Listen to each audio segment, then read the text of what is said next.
आप सभी को नमस्कार। मेरा नाम सूरज है और मैं एक राजनीतिक विज्ञान का छात्र भी रह चुका हूँ। मेरे ही तरह आप लोगों के भी कई सवाल होंगे रशिया और यूक्रेन के बीच चल रहे इस वॉर के बारे में। तो जिस तरह हम अखबारों में देख रहे हैं, सोशल मीडिया पे देख रहे हैं, न्यूज़ चैनल पे देख रहे हैं, बहुत ही कन्फ्यूजन है हम लोगों के बीच में कि कौन सही है, कौन गलत है, ये युद्ध हो क्यों रहा है। तो आज मेरे साथ हैं कर्नल रामाकृष्णन। नमस्कार सर। नमस्कार सूरज। और हम सर से जानेंगे आज कि ये युद्ध हो क्यों रहा है, इसके पीछे क्या वजह रही है इस युद्ध के होने के, और कौन सही है कौन गलत है, सर इस बारे में हमें बताएंगे। तो सर मेरा पहला सवाल यही है कि ये युद्ध हो क्यों रहा है, क्यों एक बड़ा देश एक छोटे देश के ऊपर आक्रमण करके बैठा हुआ है, और ये जो लड़ाई है करीब 30 से 40 दिनों से सिर्फ चल ही रही है। ये लड़ाई जिसके बारे में आप बात कर रहे हैं, ये यूक्रेन और रशिया के बीच में हो रहा है। तो इसको समझने, ये हो रहा है हमारे हिंदुस्तान से 3000 किलोमीटर दूरी पर, और इस लड़ाई का असर जो है पूरी दुनिया पर पड़ रहा है। वैसे इन्वॉल्व तो डायरेक्टली दो ही कंट्री हैं, एक है यूक्रेन और दूसरा है रशिया। मगर इस लड़ाई का असर जो है इकोनॉमिक, बिजनेस, ट्रेड एक्टिविटी सब में पड़ रहा है। एंड पता नहीं कि अभी ये कहाँ तक लेके आगे जाएगा। इसको समझने के लिए थोड़ा हमें यूरोप के मैप को देखना पड़ेगा। मैं आपको यूरोप का मैप दिखाता हूँ। देखिए, ये यूरोप का मैप है।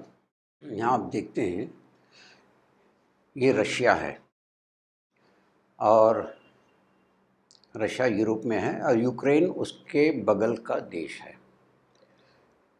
एक टाइम पर 1991 के पहले यूक्रेन यूएसएसआर का एक भाग था। 1991 में यूक्रेन जो है इंडिपेंडेंट हो गया, USSR union of Soviet socialist Republic से अलग हो गया, और अब ये दोनों अलग अलग दो देश बन गए। यूरोप और रशिया में काफ़ी लंबा बॉर्डर है। एंड 1945 के बाद, महायुद्ध के बाद, रशिया कम्युनिस्ट रशिया हो गया। उसका आइडियोलॉजी अलग था, उसका विचारधारा अलग था, और यूरोप के जो कंट्री थे उनका विचारधारा कैपिटलिस्ट अलग था। तो इन्होंने एक नेटो करके नॉर्थ अटलांटिक ट्रीटी ऑर्गेनाइजेशन 1949 में बनाया था। और ये इसका खास वजूहात ये था कि रशिया की सेना जो है, स्टालिन की सेना जो है, वो यूरोप के अंदर ना आ जाए।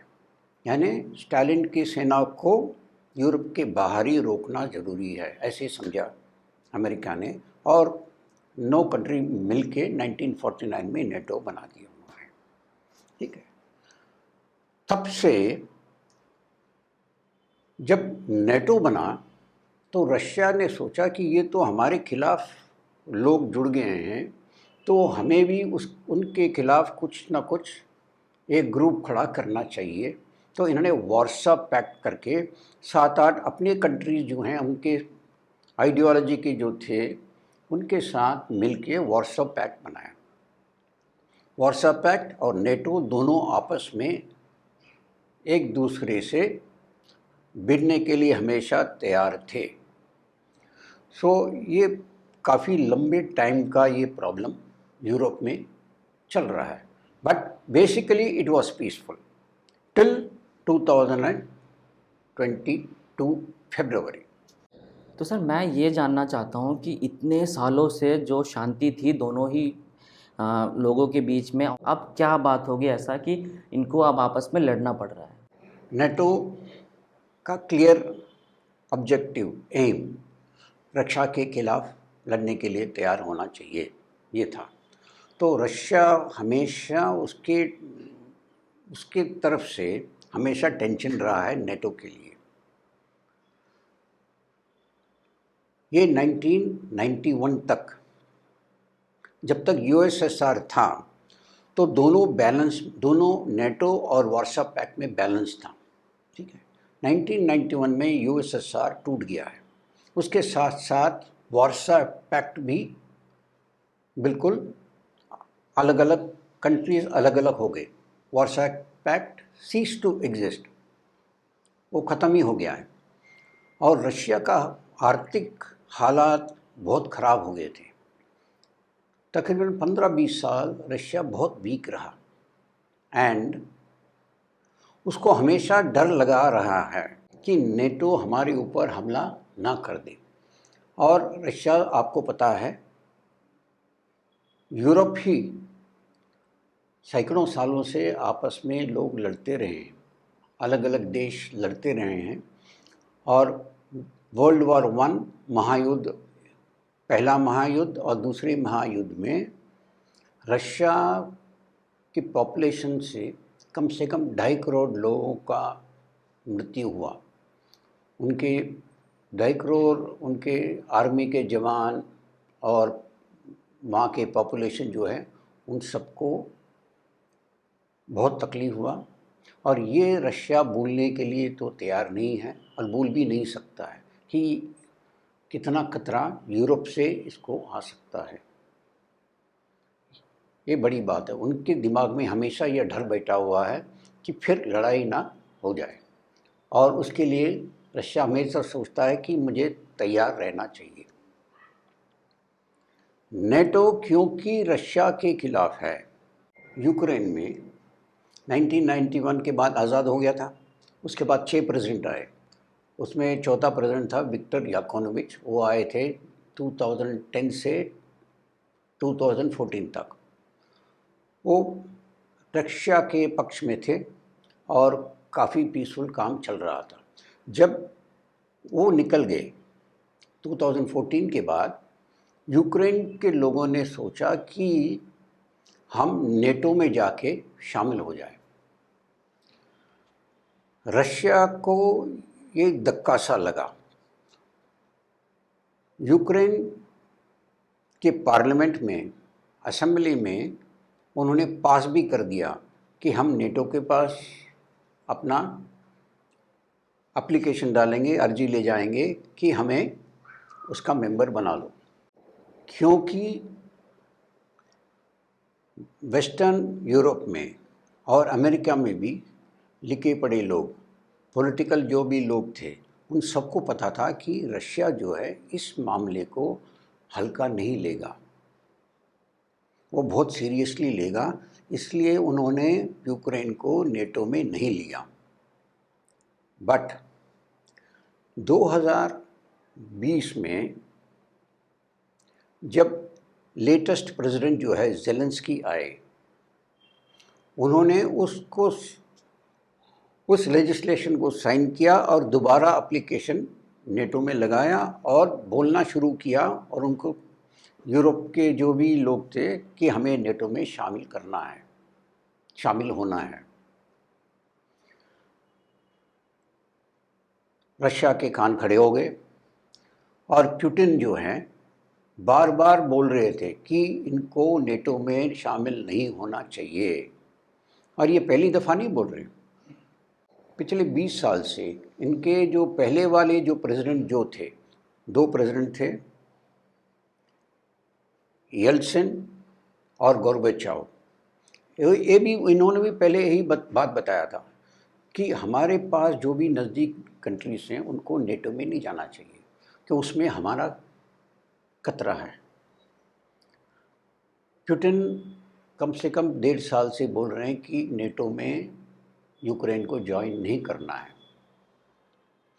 ही वॉज वेटिंग, वो वेट कर रहे थे कि यूएसए जो नेटो के पीछे है, main component of NATO is USA.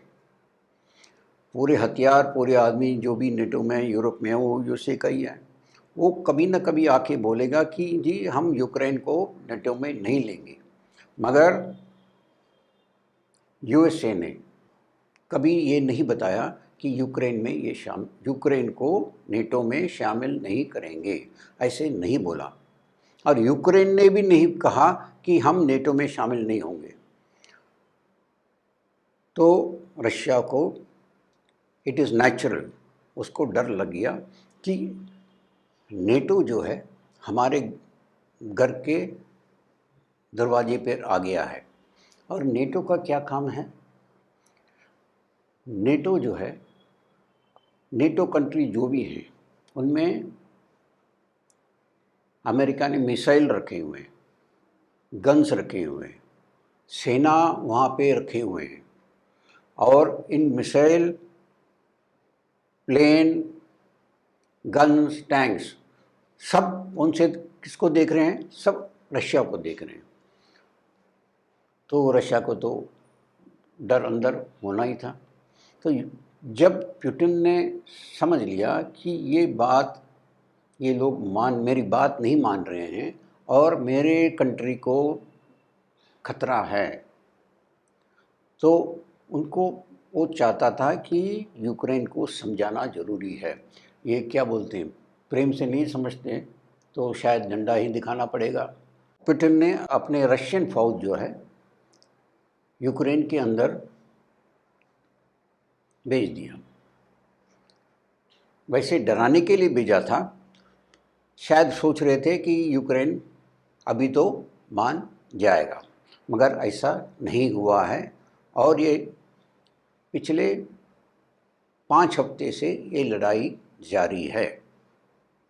तो सर ये तो हम जान गए कि रशिया को क्या खतरा है कि यूक्रेन अगर नाटो में शामिल हो गया, पर यूक्रेन क्यों जाना चाहता है नाटो में?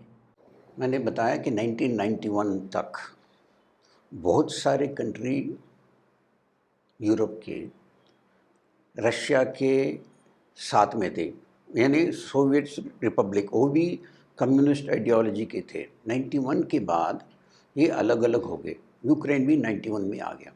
जो रशिया से अलग हुए उनमें से काफ़ी कंट्री जो हैं नेटो में ज्वाइन कर दिया, क्योंकि वो सोच रहे थे 1945 के बाद उन देशों में, जैसे रोमेनिया है, पोलैंड है, ईस्ट बर्लिन है, बल्गेरिया है, इनको स्टालिन ने 1945 के बाद ज़बरदस्ती पकड़ के अपने सोशलिस्ट रिपब्लिक, कम्युनिस्ट कंट्री बना दिया था। तो ये 91 के बाद जब ये फ्री हो गए, वो इनमें डर था कि रशिया जो है मुझे फिर हड़प ना ले। तो क्लिंटन जब आए, प्रेसिडेंट बने, उन्होंने ऐसे कुछ कंट्रियों को नेटो में शामिल कर लिया। उसी टाइम पर गोर्बाचोव और एल्सिन जो प्रेसिडेंट थे अमेरिका के, उन्होंने बोला कि हमारे जो पुराने जो नेबरिंग स्टेट हैं उनको आप नेटो में शामिल मत करो। मगर क्योंकि उस टाइम पर रशिया वीक था, यानी कमज़ोर था, वो कुछ कर नहीं पाए। फिर भी वो बोलते रहे, देखो आपने इतने कंट्रीज़ को तो नेटो में ले लिया, आप जॉर्जिया, बेलोरसिया और यूक्रेन को कभी नेटो में नहीं लेना। अगर आप लेंगे तो हमें एक्शन लेना पड़ेगा। ये 20 साल से बोल रहे हैं। यूक्रेन का सोच क्या है कि रशिया जो है पहले हमारे ऊपर कब्जा करके बैठा था, वैसे यूक्रेन पिछले 150-200 साल से रशिया के बाग में था। कैथरीन द ग्रेट ने यूक्रेन को कब्जा करके अब रशियन एम्पायर में जोड़ लिया था। तब से यूक्रेन रशिया का पार्ट था और स्टालिन ने बिल्कुल उसको अपने कब्जे में रखा। जब 91 में वो फ्री हुए, वैसे तो रशियन और यूक्रेन में काफ़ी इंटरमिंगलिंग है,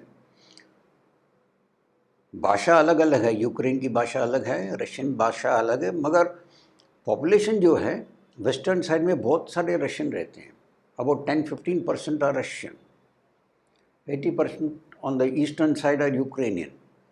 फिर भी वो नेचुरली यूक्रेन सोच रहा था कि रशिया मुझे हड़प ना ले।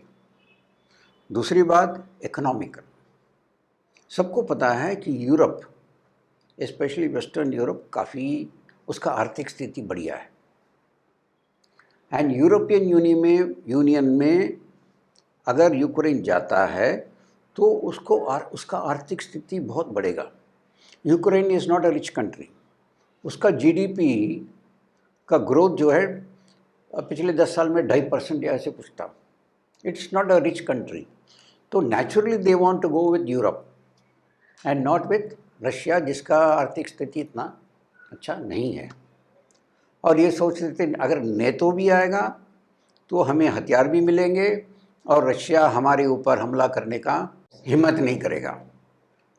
सो Ukraine was naturally interested in joining NATO and this was also encouraged।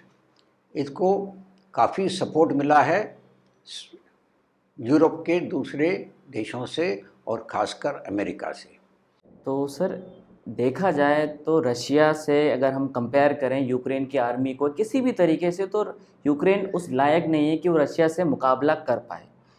फिर भी ये युद्ध हो रहा है और यूक्रेन झुकने को तैयार नहीं है। कोई ना कोई तो होगा जो यूक्रेन को सपोर्ट कर रहा है, उसको हौसला दे रहा है, मैं ये कहूँ कि वो रशिया जैसी बड़े देश से लड़ पा रहा है।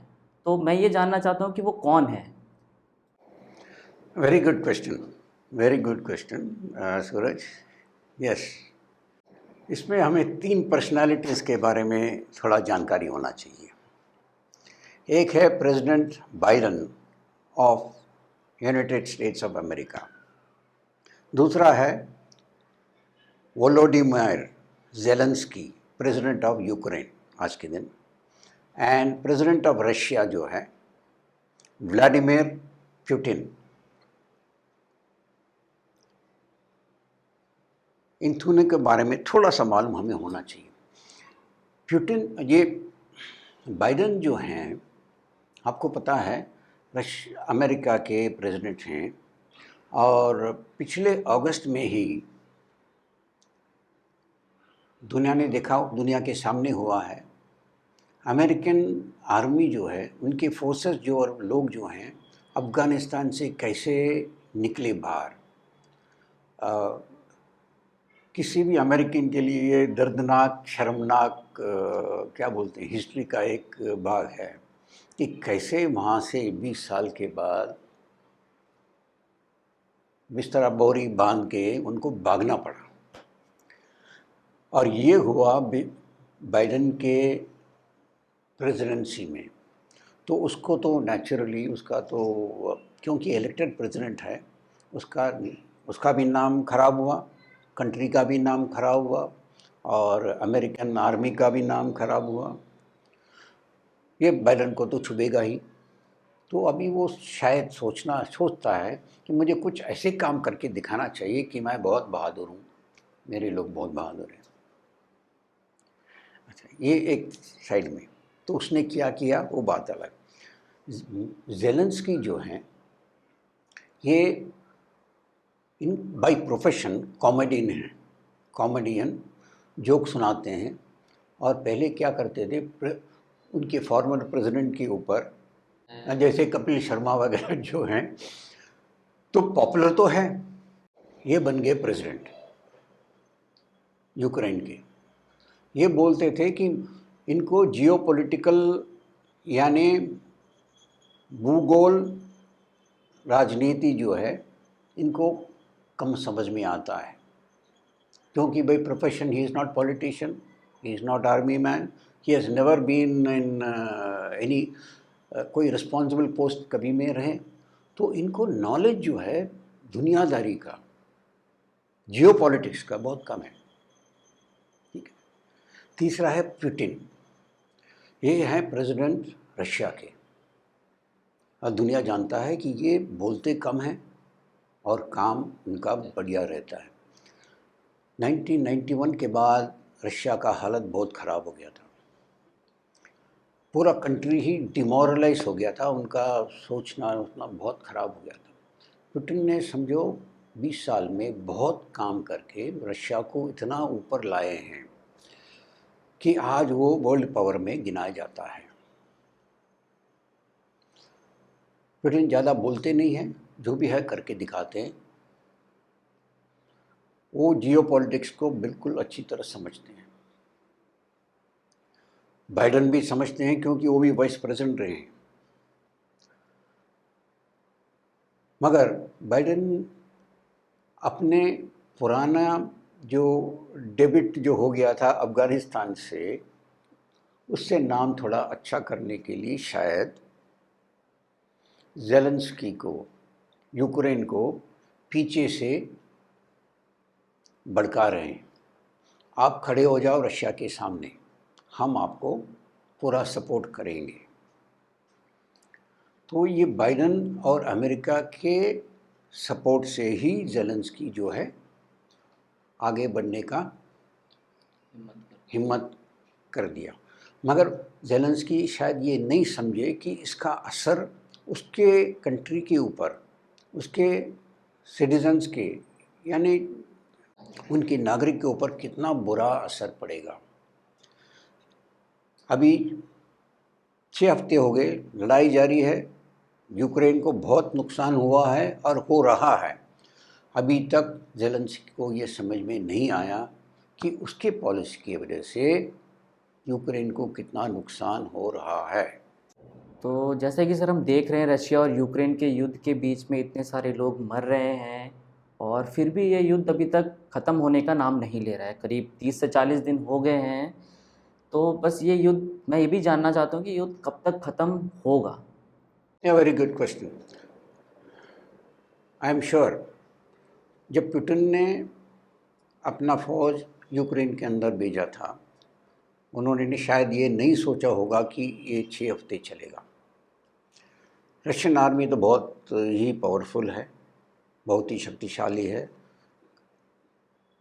कंपेयर टू यूक्रेन की फ़ौज है, छोटी सी है। मगर पुतिन ने शायद एक दो चीज़ों को नज़रअंदाज कर दिया।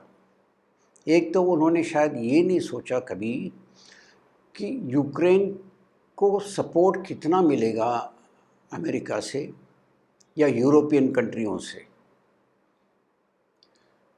आपको थोड़ा हिस्ट्री में पीछे ले जाता हूँ।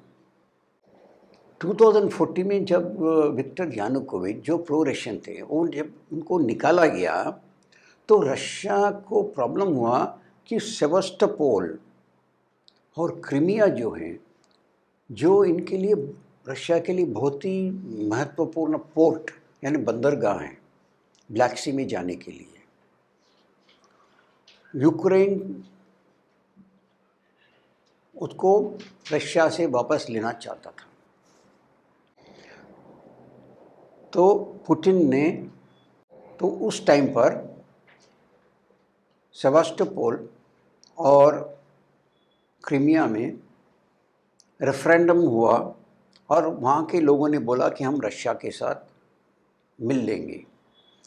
तो रशिया ने उनको डिक्लेयर कर दिया कि ये हमारे रशियन फेडरेशन में आके मिल लिए। उस टाइम पर अमेरिका या यूरोप ने कुछ बोल तो रहे थे मगर किसी ने कोई एक्शन नहीं लिया। आज भी लोग नहीं मानते हैं कि क्रीमिया जो है रशिया का पार्ट है, but no military action was taken by United States और यूरोप एट दैट टाइम। शायद पुतिन ने सोचा या समझा कि हम यूक्रेन के अंदर अपना फौज ले जाएंगे तो वही हाल हो दोबारा रिपीट होगा और कोई यूक्रेन को सपोर्ट नहीं करेगा। हो सकता है कि पुतिन के दिमाग में ऐसे हो। उन्होंने कभी नहीं सोचा कि इतना सपोर्ट उसको मिलेगा और इस ढंग का मिलेगा। तीसरी बात देखो, हम हिस्ट्री में हम देखा है पिछले 50 साल में जब भी अमेरिका किसी कंट्री के ऊपर हमला करता है तो कितना अंधाधुंध बमबारी करता है, सिविलियन को मारता है, फौजियों को मारता है और पूछने वाला कोई है ही नहीं। मगर पुतिन ने ऐसा नहीं किया है। हाँ, इसका फौज भेज के इमारतों को डैमेज करना या डिस्ट्रॉय करना सही नहीं है, मगर इन्होंने ऐसा बमबारी नहीं किया जैसे अमेरिकन लोग। इराक में किया उन्होंने, वियतनाम में किया, या अफ़गानिस्तान में किया, ऐसे पुतिन ने नहीं किया। तो जिसके वजह से यूक्रेन को टाइम मिल गया अपना फ़ौज को फिर इकट्ठा करके सामना करने के लिए।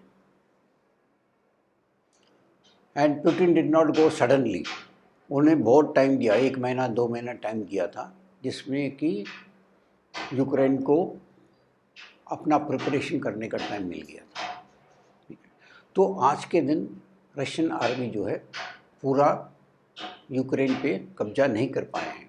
मैं एक मैप दिखाता हूँ, ये ज़रा मैप देखिए। आज के दिन 35 दिन के बाद यहाँ पे ये अटके हुए हैं, ये मैप देखिए। तो इस वजह से अगर, क्योंकि पुतिन ने सोचा कि यूक्रेन जल्दी से हार मान जाएगा, या कम से कम इतना तो बोल देगा कि हम नेटो में नहीं जाएंगे, या कम से कम अमेरिका बोल देगा कि इसको हम नेटो में शामिल नहीं करेंगे, मगर ऐसे नहीं हुआ। अगर ऐसे बोल देते तो शायद लड़ाई तभी ख़त्म हो जाता। ये आज भी ख़त्म हो सकता है, आज भी ये ख़त्म हो सकता है अगर यूक्रेन मान ले कि वो नेटो में ज्वाइन नहीं करेगा और रशिया के खिलाफ हथियार नहीं उठाएगा।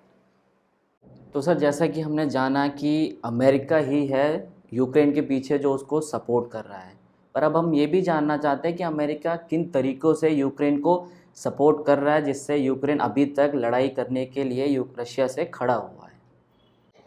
Yes, very valid question. Volodymyr Zelensky comedian जो प्रेसिडेंट बन गया है, जिसका नॉलेज जियोपॉलिटिक्स का कम है, वो शायद समझे कि अमेरिका जो है और यूरोप के देश जो हैं उनको पूरा सपोर्ट करेंगे अगर ये रशिया के खिलाफ खड़ा हो गया तो। मगर इंग्लिश में बोलते हैं leading up the garden path and dumping. US जो है, तो ज़ेलेंस्की सोच रहे थे कि यूरोप और अमेरिका जो है इनकी पूरी सहायता देंगे, वो अपना एयर सपोर्ट देंगे, फ़ौज भेजेंगे, मिसाइल देंगे और नेटो का पूरा सपोर्ट होगा। मगर ना अमेरिका ना किसी यूरोपियन कंट्री ने, ना अमेरिका ना कोई यूरोपियन कंट्री तैयार हुआ कि वो 100% बैकिंग यूक्रेन को दें। उन्हें साफ कह दिया कि आप नेटो के मेंबर नहीं हैं, हम आपके लिए आर्मी नहीं बेच सकते, थोड़ा बहुत हथियार दे सकते हैं, मगर आपका एयरफोर्स वगैरह से लेके मिसाइल वगैरह आपको, हम आके आपके लिए नहीं लड़ सकते, आपको खुद लड़ना पड़ेगा। बाइडेन ने बोला है कि वो $13 बिलियन जो है यूक्रेन को देने के लिए तैयार है, जिसमें कि $4.5 बिलियन जो है हथियार में देगा, $4.5 बिलियन है उसके अड़ोस पड़ोस के देश को देगा, मगर अपना फ़ौज नहीं भेजेंगे। यानी बाइडेन और यूरोपियन कंट्री पीछे खड़े हैं और बंदूक चला रहे हैं ज़ेलेंस्की के कंधे से। और यूक्रेन तो छोटा देश है, ये रशिया के सामना अपने आप में नहीं कर सकता है, सिर्फ हथियार से या थोड़ा बहुत हेल्प होने से यूक्रेन का कोई फ़ायदा नहीं होगा, उल्टा उसको प्रॉब्लम बढ़ेगा। तो सर, जैसा कि आपने शुरू में बताया कि इस युद्ध का असर पूरी दुनिया पर पड़ रहा है, तो अमेरिका को हमने देख लिया, अब बाकी जो देश हैं जिनके ऊपर इसका असर पड़ रहा है, वो क्या असर पड़ रहा है उनके ऊपर? यह बिल्कुल सही, लड़ाई हो रहा है यूरोप में और उसका असर पूरी दुनिया पे छाया हुआ है आज के दिन, और पता नहीं कब तक कैसे रहेगा। इसका वजह है सैंक्शन, यानी प्रतिबंध, जो अमेरिका और यूरोप ने रशिया के ऊपर लगाया हुआ है। और कह रहे हैं कि जो भी रशिया के साथ ताल्लुक़ रखेगा उनके ऊपर भी प्रतिबंध लगाएंगे। तो इन सैंक्शन की वजह से पूरी दुनिया को अफेक्ट पड़ रहा है। तो सर मैं ये भी जानना चाहूँगा कि ये सैंक्शन क्या है और इससे कैसे पूरी दुनिया पर असर पड़ रहा है, या रशिया पर कैसे असर पड़ेगा इन सब प्रतिबंधों से?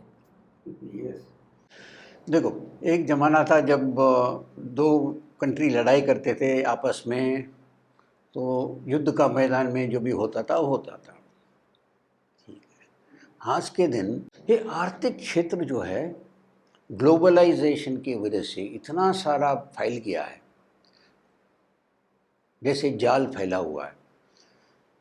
एंड ये आर्थिक जाल के बीच में आज के दिन अमेरिका है।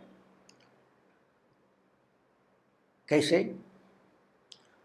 पूरे विश्व के जो भी फाइनेंशियल सिस्टम है, पूरे विश्व में जो फाइनेंशियल सिस्टम है, बैंकिंग सिस्टम है, उनका सेंटर यूएसए है।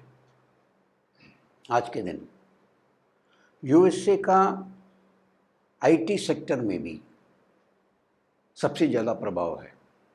आप गूगल ले लीजिए, सबसे बड़े जो भी कंपनी हैं सब अमेरिकन हैं। गूगल ले लीजिए, व्हाट्सएप, फेसबुक, ऐसे बहुत सारे हैं। तीसरा,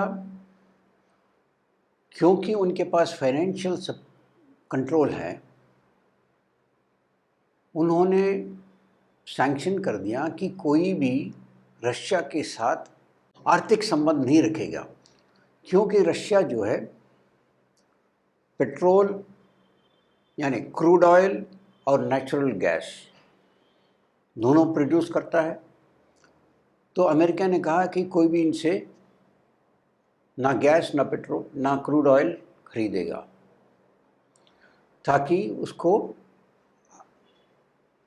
रशिया को नुकसान पहुंचेगा। फिर वो कहते हैं कि रशिया के जो भी डॉलर में पैसे थे उनके बैंक में, उन सब के ऊपर ढक्कन लगा दिया। वो कहते हैं रशिया जो भी डॉलर उसके पास $600 बिलियन ऐसे कुछ थे, 300 बिलियन है, $600 बिलियन है। कहते हैं ये रशिया को हम हाथ नहीं लगाने देंगे। फिर वो कहते हैं कोई भी कंट्री रशिया के साथ व्यवहार नहीं करेगा और हमारे साथ रहेगा। इसके वजह से जो भी रशिया के साथ संबंध रखता है, जैसे हिंदुस्तान है, जैसे हम लोग उनसे वेपन सिस्टम लेते हैं, क्रूड ऑयल भी लेते हैं थोड़ा बहुत, हम लोगों के लिए, चाइना के लिए और बहुत से कंट्रीज़ के लिए बहुत प्रॉब्लम हो जाएगा। आज के दिन क्योंकि रशिया के क्रूड ऑयल के ऊपर इन्होंने पाबंदी लगा दिया है, क्रूड ऑयल का प्राइस जो है $140 तक पहुंच गया है। और हमारे देखो पेट्रोल पंप में आज मेरे ख्याल से $110 हो गया पर लीटर। $70-80 से बढ़ के पेट्रोल का दाम $140 बढ़ गया। तो हमारे जैसे कंट्री जो हैं, चीन के जैसी जो कंट्री जो जिनका 80% जो तेल क्रूड ऑयल बाहर से आता है, तो हम लोगों के लिए तो बहुत भारी पड़ रहा है, हम लोगों के लिए बहुत भारी पड़ रहा है। और कब तक ये चलेगा, ये बड़ा प्रॉब्लम है। हम लोग कैसे, तो हम लोगों के इकॉनमी जो है डायरेक्ट अफेक्ट हो रहा है एक आइटम से, उसके अलावा और भी आइटम्स हैं। अभी उन्होंने बोल दिया कि रशिया के साथ आईटी इंडस्ट्री कोई संबंध नहीं रखेगा, तो हम लोग कम्युनिकेशन कैसे करेंगे। और तीसरी बात, इसका असर के बारे में हमें और भी सोचना पड़ेगा।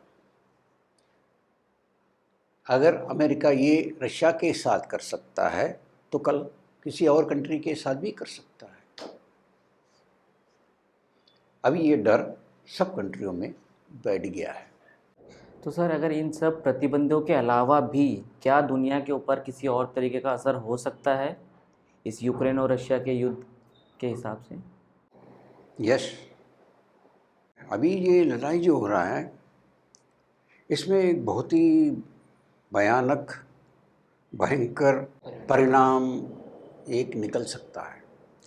देखिए, यूक्रेन में 5 न्यूक्लियर रिएक्टर हैं और आपको शायद पता नहीं होगा कि एक टाइम पर 1991 में जब यूक्रेन फ्री हुआ था, दुनिया में सबसे ज़्यादा परमाणु हथियार तीसरे नंबर में यूक्रेन और बेलारूस के पास था परमाणु हथियार। और यूक्रेन ने अपने आप वॉलंटरली वो सरेंडर कर दिया।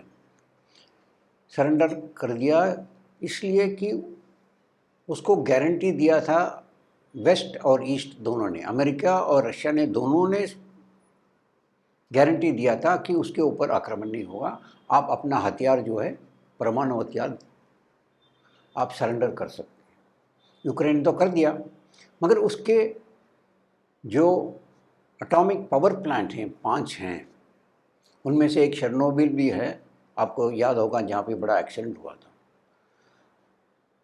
अगर इस लड़ाई में एक शेल, एक बॉम्ब किसी भी पावर प्लांट के ऊपर गिर गया तो उससे प्रदूषण क्या होगा, पूरा यूरोप के ऊपर इसका असर बहुत बुरा हो सकता है, दुनिया में और क्या होगा पता नहीं।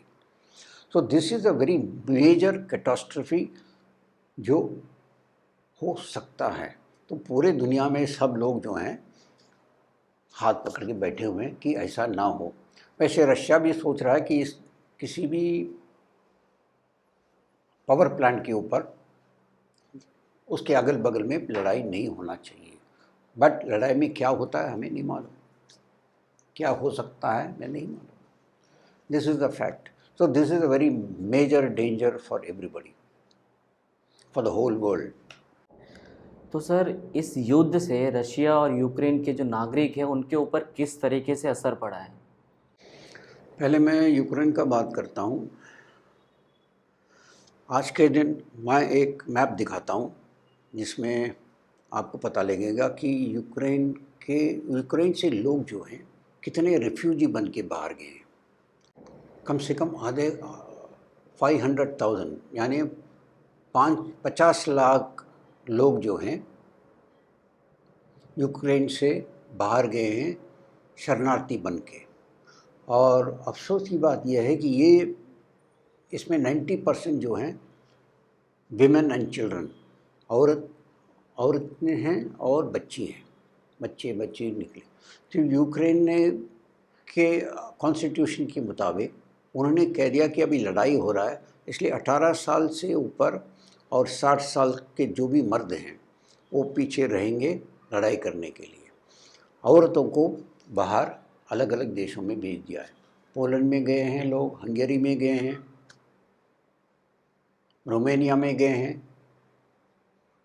सब रशियन एडवांसिंग ट्रुप्स यानी रशिया के बमबारी की वजह से सब लोगों को घर छोड़ के भागना पड़ा है। और काफ़ी डैमेज हुआ है यूक्रेन के इंफ्रास्ट्रक्चर को, काफ़ी बिल्डिंग जो है, काफ़ी टाउन के जो भी हैं वो सब नाश हुए हैं। अभी एक बात और, इसमें ये रिफ्यूजी जो है, शरणार्थी है, ये ह्यूमन राइट्स प्रॉब्लम हो गया है। क्योंकि ये जो बाहर गए हैं वो सब औरतें हैं, कोई मर्द नहीं है, तो उनके साथ क्या बर्ताव कहाँ से कौन करता है पता नहीं, उनके साथ क्या सलूक कहाँ होगा पता नहीं। आपको पता है, आपको याद होगा कि अफ़गानिस्तान से तकरीबन 10 लाख शरणार्थी आए थे पाकिस्तान में, और वो वहीं पे रहे तकरीबन 20 साल, वापस नहीं जा पाए। तो ऐसे फैमिलियों का क्या हाल होगा? यूनाइटेड नेशन तो कहता है कि जब भी शरणार्थी आते हैं तो 3 साल किसी भी कंट्री में रह सकते हैं, उनका देखभाल करना उस कंट्री का ड्यूटी बनता है। उनको रहने के लिए जगह देना चाहिए, बच्चों को स्कूल में जाने के लिए अनुमति देना चाहिए, जो काम कर सकते हैं उनको लिए काम देना चाहिए, उनको हाइजीन सैनिटेशन वगैरह देखना पड़ेगा।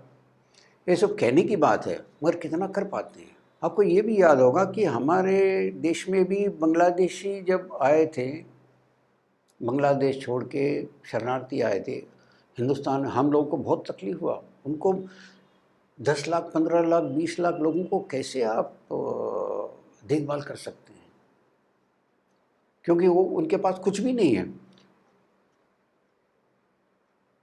तो ये हालत किसी भी कंट्री के लिए नहीं होना चाहिए।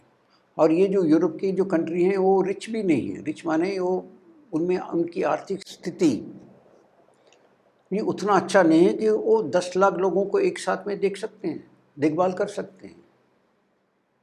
एंड हमें पता नहीं कि आगे क्या होना, कितने दिन के लिए बैठे। इट इज़ अ ट्रेजेडी, सबसे दुनिया के ट्रेजेडियों में एक है, और this was unnecessary. Worst part is, सबसे ख़राब चीज़ यह है कि ये बिल्कुल इसकी ज़रूरत ही नहीं था। This is a man made tragedy. ये अत्यंत परेशानी जो हो रहा है ये अपने आप में नहीं हुआ है, ये अत्यंत परेशानी जो यूक्रेन के लोगों के ऊपर आज थोपा जा रहा है। They are innocent people, power game के पीछे, जियोपॉलिटिक्स के पीछे इनको सफ़र करना पड़ता है, इनको परेशानी उठाना पड़ता है, और नुकसान यूक्रेन का है सबसे बढ़िया।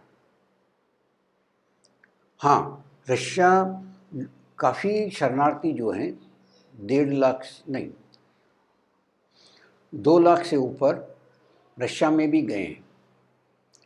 ईस्टर्न यूक्रेन से काफ़ी लोग रशिया में भी गए हैं।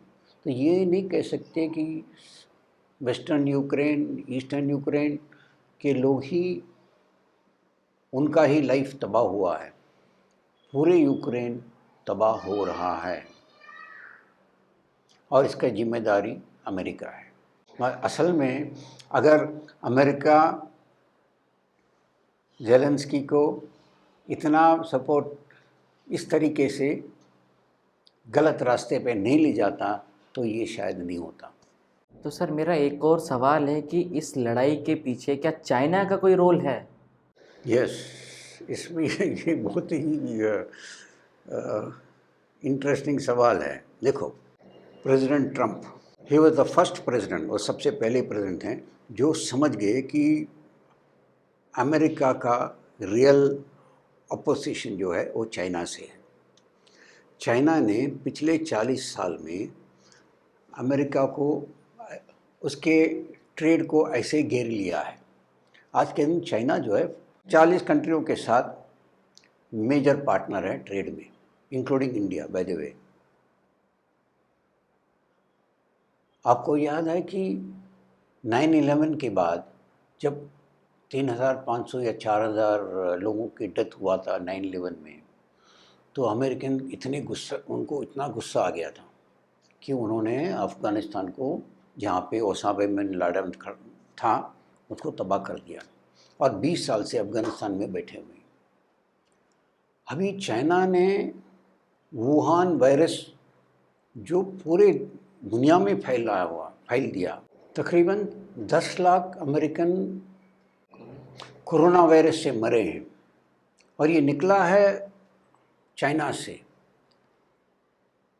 मगर चाइना के खिलाफ अमेरिका कुछ नहीं बोल रहा है, जिन्होंने उनके 10 लाख लोगों का डेथ का कारण है, और पूरी दुनिया में शायद 1 करोड़ लोग मर गए होंगे, और ये पड़ा है पीछे रशिया के।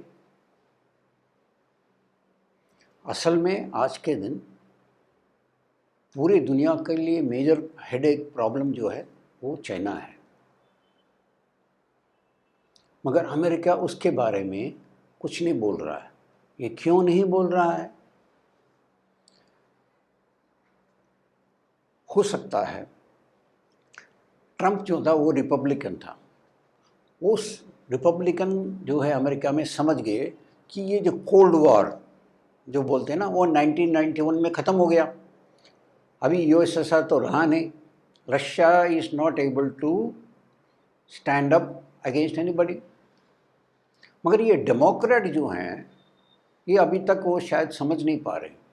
वो अभी भी रशिया को नंबर 1 एनिमी समझते हैं। और असल में जी जिनपिंग वहाँ पे हंस रहा है कि ये अमेरिकन जो हैं, हमारे से नज़र उनका हट गया है और पूरा अटेंशन रशिया के ऊपर चला हुआ है। China is very happy, China is very happy, क्योंकि ये अमेरिकन जो हैं अफ़गानिस्तान से निकले और रशिया के ऊपर चले गए। और दूसरी बात, अमेरिका तो चाहता है कि ये लड़ाई चलते रहे और रशिया उस दलदल में फंसे रहे। वो नहीं चाहता है कि ये लड़ाई कभी ख़त्म हो। जैसे अमेरिका अफ़गानिस्तान में फंस गया था, इराक में फंस गया था, वियतनाम में फंस गया था, तो वो चाहते हैं कि रशिया भी यूक्रेन में फंस जाए। तो यूक्रेन को उठाते रहो, लड़ाते रहो। चाइना देख के हंस रहा है। सर, जैसे कि हाल ही में देखा जा रहा है इस युद्ध के दौरान कि काफ़ी सारे फॉरेन सेक्रेटरीज, मिनिस्टर आके इंडिया से पीएम मोदी से मिल रहे हैं, तो ये एकदम से ही ऐसा क्या हो रहा है और भारत को इतनी इम्पोर्टेंस क्यों मिल रही है इस युद्ध के लिए? ये हमें इस बात पर खुश होना चाहिए कि इंडिया जो है आज के दिन जियोपॉलिटिक्स में, भूगोल राजनीति में एक पावरफुल स्टेट के तौर पे माना जा रहा है। खासकर पिछले 5, 7, 8 साल से, जब से मोदी जी बने हैं प्राइम मिनिस्टर, इंडिया के पास परमाणु हथियार भी है, बड़ा आर्मी भी है, नेवी भी है, एयरफोर्स भी है। उसके अलावा हम लोगों का आर्थिक स्थिति जो है काफ़ी बढ़ गया है। And we are a major power in South Asia. और हम एक ही हैं पावर जो कि साउथ एशिया में या पूरे एशिया में रशिया को छोड़ के जो चाइना के सामने खड़े हो सकते हैं। ये दुनिया के लोग मान रहे हैं। इस यूक्रेन रशिया के युद्ध में 2 अलग कैंप हैं। एक अमेरिका, यूरोप जो कि यूक्रेन को सपोर्ट कर रहा है, दूसरे साइड में रशिया, चाइना। क्योंकि इंडिया का आर्थिक स्थिति अच्छा है और पावर समझा जाता है, दोनों साइड चाहते हैं कि इंडिया जो है हमारे साइड में आ जाए। और हम लोगों का तो संबंध दोनों साइड में अच्छा है और हमें दोनों साइड से संबंध अच्छा रखना ज़रूरी पड़ रहा है, क्योंकि रशिया का हमारे पुराने संबंध हैं। रशिया ने हमें बहुत कुछ सपोर्ट किया है पिछले 50-60 साल में। नॉट ओनली वेपन, सिर्फ हमारे 60-70% जो भी फौज की आर्म्स, एम्यूनिशन, टैंक, गन वो रशिया से आए हैं। हम चाहते हैं कि वो हमारा कांटेक्ट लगा रहे। हमें यूएसए के साथ, यूरोप के साथ भी ट्रेड करना ज़रूरी है कि आर्थिक स्थिति के लिए हमें इनके साथ भी, आईएमएफ के साथ हमारा जोड़ होना ज़रूरी है। तो हम दुविधा में हैं। एक आप सोच सकते हैं कि हमें दोनों साइड से हमें संबंध अच्छा रखना ज़रूरी है। किसी भी एक साइड में हम चले जाएंगे तो हमें नुकसान ही होगा। ये दोनों साइड समझते हैं, ये दोनों साइड समझते हैं, फिर भी कोशिश कर रहे हैं कि वो इंडिया उसके साइड में आ जाए। अमेरिका से डिप्टी सेक्रेटरी ऑफ स्टेट अभी आए थे, दलीप सिंह। यूके से उनके फॉरेन मिनिस्टर अभी आई हैं, रशिया से लावरोव आए हैं, उनके फॉरेन मिनिस्टर एक साथ में आए। ये सब एक एक दिन के फैसले पे लाए हैं। उसके अलावा इसराइल और मोदी जी के बीच में बात हो रहा है। एंड इंडिया का आज कंडीशन देखो, हमारे चारों तरफ का हालत देखिए आप आज के दिन। पाकिस्तान में पॉलिटिकल टर्मोइल, पाकिस्तान में पता नहीं लग रहा है कल प्राइम मिनिस्टर कौन रहेगा। इमरान खान आ रहे हैं या जा रहे हैं या बैठे हैं या खड़े हैं, पता नहीं। बहुत हालत खराब। सिलोन में क्या हो रहा है, इतना आर्थिक स्थिति खराब हो गया है कि वहाँ पे हर जगह लड़ाई झगड़ा हो रहा है। और कल रात को प्रेसिडेंट के घर के ऊपर हमला हुआ है। कम से कम सब लोग उसको जलाना चाहते थे, उस पूरे घर को, प्रेसिडेंट के घर के ऊपर। क्यों? आर्थिक स्थिति इतना खराब है। म्यांमार में देखिए, अमेरिका ने क्या, म्यांमार में आर्मी ने कब्जा कर लिया है, डेमोक्रेसी ख़त्म हो गया है। तो ये हालात हैं हमारे चारों तरफ, और ऊपर से चाइना भी है। कल या परसों डिप्टी सेक्रेटरी जो हैं यूएस के, वो खुल्लम खुल्ला बोल के गए हैं कि हमें पता है कि चाइना के साथ इंडिया का प्रॉब्लम है, और आप ये भी समझ लेना कि कल चाइना आपके ऊपर कुछ एक्शन लेता है तो रशिया आपको सपोर्ट नहीं करेगा। यानी इतना तक बोल के गए हैं। मगर हमें डर है कि देखो, ये बोलते हैं कि रशिया आपको सपोर्ट नहीं करेगा, मगर हमें याद है कि अमेरिका ने कैसे हमें तंग किया था 1971 में और 65 में, कि उन्होंने पाकिस्तान को कैसे सपोर्ट किया। चाइना से बोलो अमेरिका के इंडिया के खिलाफ कार्रवाई करो, हमें वो भी दिन याद हैं। सो हम किसके ऊपर भरोसा करें? अमेरिका के ऊपर भरोसा पूरा कर सकते हैं क्या आज के दिन? एक्सपीरियंस कहता है यार संभल के। अभी देखो एक बात और, पूरी दुनिया सोच रही है, अमेरिका ने इसको भड़का तो दिया ज़ेलेंस्की को, मगर उसको पूरा सपोर्ट नहीं दे रहे। क्या एक कल ताइवान को सपोर्ट करेंगे चाइना के खिलाफ? क्या जापान को सपोर्ट करेंगे चाइना के खिलाफ? साउथ कोरिया को सपोर्ट करेंगे? या करेंगे तो कहाँ तक करेंगे? तो कहाँ तक हम इनके सपोर्ट के ऊपर निर्भर रह सकते हैं? हमें आत्मनिर्भर रहना पड़ेगा, कोई और चारा नहीं है। We cannot depend upon anybody. ये हमारा बड़ा सबक हमने सीख रहे हैं, और ये भी सीख रहे हैं कि कैसे वो रस्सी के ऊपर वो चलते हैं ना यहाँ गिरना है ना वहाँ गिरना है, बैलेंस करके हम चल रहे हैं। Luckily we have a good government, strong government and दूरदर्शी इन मोदी, इसलिए, और मेजॉरिटी पब्लिक भी उनके पीछे है, सपोर्ट है, इसलिए हम खड़े हो पा रहे हैं। 20-30 साल पहले ही हम खड़े नहीं हो पाते थे। We thank people like Indira Gandhi who gave us this atomic weapon, and somebody like Modi who has given us, and Narasimha Rao जिसकी वजह से हम आर्थिक हमारा स्टेटस बढ़ गया है, और आज हम मॉरल स्टैंडिंग के साथ खड़े हैं और लोग हमारे पास आ रहे हैं। But it is a bad time for us, it is a tough time for us, no doubt about it. UK के कॉमर्स मिनिस्टर कहती है कि अगर हम उनको सपोर्ट नहीं करेंगे तो हमें ट्रेड वगैरह में प्रॉब्लम आ सकता है, हमें केयरफुल रहना चाहिए। अभी देखो कितना प्रॉब्लम हो गया है हमें, ये क्रूड ऑयल के प्राइस बढ़ने की वजह से।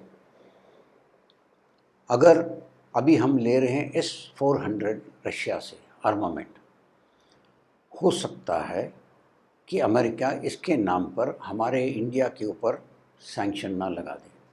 हो सकता है। तो फिर हम क्या करेंगे? तो हमें we have to be prepared. अगर हमारे ऊपर सैंक्शन आएगा तो हम कैसे फेस करेंगे? हो दुनिया में सिर्फ ये हमारे लिए नहीं है, बहुत देशों के लिए है। आज के दिन जो भी फाइनेंशियल ट्रांजैक्शन होते हैं दुनिया में, जो जाल फैला हुआ है, वो सब डॉलर में होते हैं। क्या हमें रूबल में करना पड़ेगा, या चाइना के साथ करेंगे तो युआन में करना पड़ेगा, या यूरोप के साथ करेंगे तो यूरो में करना पड़ेगा? ये सवाल जो है सभी देशों के लिए है। एक और पॉइंट, कम्युनिकेशन। देखिए, IT industry, all major companies are American owned.